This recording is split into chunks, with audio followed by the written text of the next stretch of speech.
Então, ele coloca em evidência que o egoísmo é uma fonte que realmente destrói. Ele separa os casais.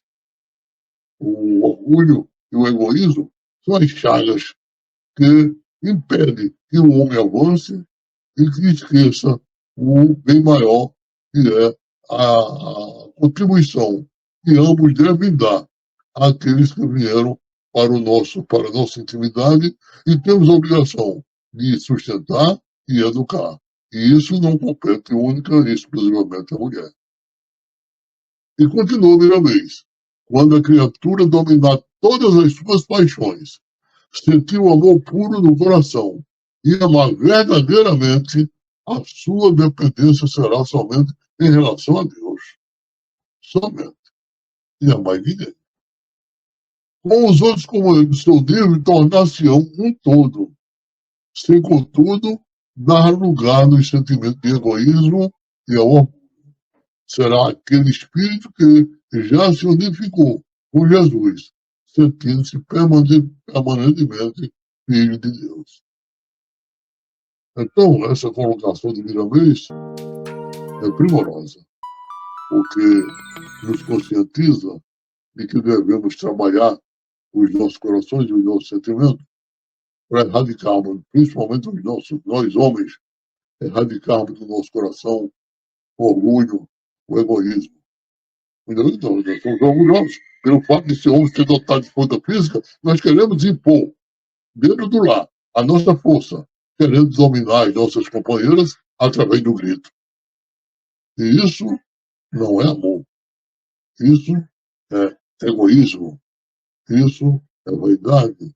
Isso foge dos parâmetros determinados pelo sentimento maior que é o amor. Vamos passar agora a questão, estudar agora a questão 820, quando Kardec indaga a espiritualidade nos seguintes termos. A fraqueza física da mulher não a coloca naturalmente sob a dependência do homem? Essa questão era muito bem posta, porque, na realidade, é o que sempre aconteceu. Durante milênios, a mulher foi imposta dentro do lar e fora do lar. A força física do homem impunha a sua inferioridade. Trabalhava no sentido de desmoralizá-la, de colocá-la num patamar inferior. Quando, na realidade, todos os espíritos são iguais. Deus otorgou a todos os mesmos direitos. E, portanto, temos que caminhar em conjunto, lado a lado. Nem a mulher vai à frente do homem e nem o homem à frente da mulher. Eles andam concomitantes, iguais, com os mesmos direitos e as mesmas obrigações. A obrigação de educar não compete somente à mulher no lar, compete aos dois. E quando a mulher tem condições de trabalhar para, em conjunto com o homem, fazer a manutenção do lar, se ajudar e até ajudar a outras famílias que necessitam do seu concurso. Então, vamos ler a resposta dos espíritos, lendo novamente a questão. A fraqueza física da mulher não a coloca naturalmente sob a dependência do homem? E os espíritos disseram, Deus a uns deu a força para proteger o fraco e não para o escravizar. Deus apropriou a organização de cada ser as funções que lhe cumpre desempenhar.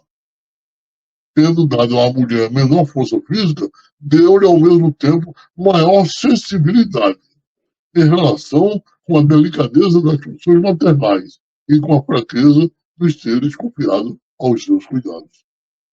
Então,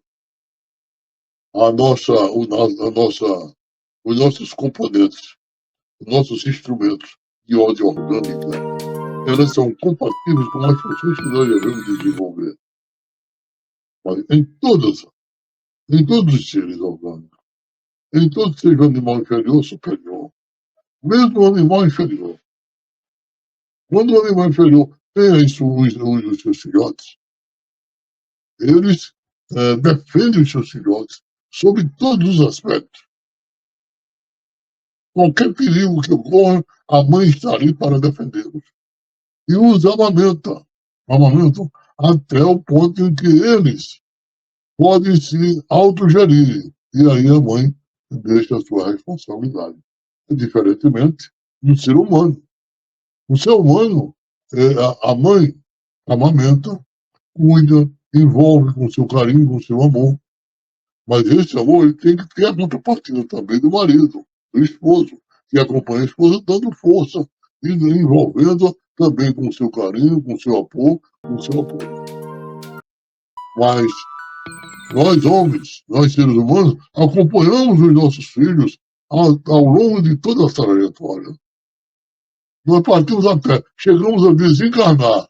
Estamos com os nossos filhos nos procurando orientá-los. Até que chega um momento, evidentemente, que não temos as forças físicas mais normais e, então, os filhos deverão, seguindo orientações da espiritualidade maior, seguindo orientações no sentido de dar apoio àqueles que já não têm condições de se autogerirem, que é a gente na idade idosa. Na questão 821, Kardec perguntou: as funções que a mulher, as funções a que a mulher é destinada pela natureza, terão importância tão grande quanto as referidas ao homem? Veja a questão. Cadê com essa questão? Porque era essa questão que também é evidência do século XIX. Né? Quer dizer, aos homens de tal ordem que achavam que a mulher, que assunto da mulher de Estado ao homem, não tinha tanta importância quanto as dele. E Kardec pergunta: olha, as funções que a mulher é destinada pela natureza terão importância tão grande quanto as referidas ao homem? E o Espírito disse: sim, maior até. Ela que lhe dá as primeiras noções de vida. Maior até. Veja o que os Espíritos disseram. Maior.